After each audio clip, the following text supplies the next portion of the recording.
saksikan ada pelaksanaan hukuman cambuk. Jadi yang sudah berkekuatan hukum tetap tadi sudah kita sama-sama lihat atas nama Trisno ya. Trisno nanti datanya ada di sini karena sudah menjalani beberapa bulan, jadi tadi dia kita eksekusi 25 kali cambuk.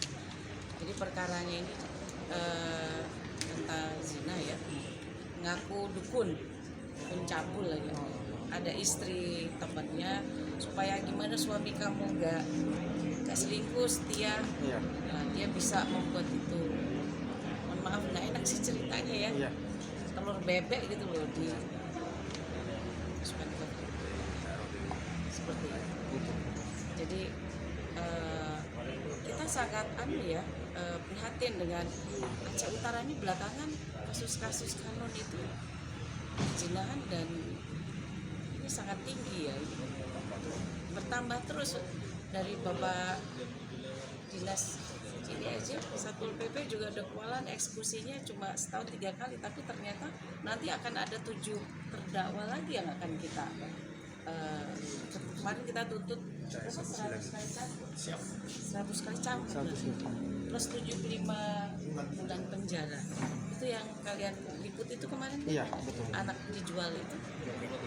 Nah itu juga satu hal yang memprihatinkan kita, makanya kita minta seluruh elemen masyarakat baik pemerintah maupun kita sendiri teman-teman media untuk mengedukasi, meliterasi masyarakat untuk perilaku sosial itu supaya jangan sampai ada lah di bumi sampai Mekah termasuk Aceh Utara ini.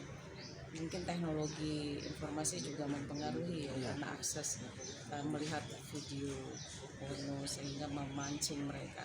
Ini kita minta dari Dinas Kominfo untuk memblok situs-situs yang tidak baik tersebut. Ini bisa daripada perhatian orang tua sendiri. Kenapa? Ya orang tua ya, kita minta juga perhatian dari para orang tua, termasuk sekarang ini korban anak-anak juga sudah mulai meningkat. Ini kasihan sekali ya,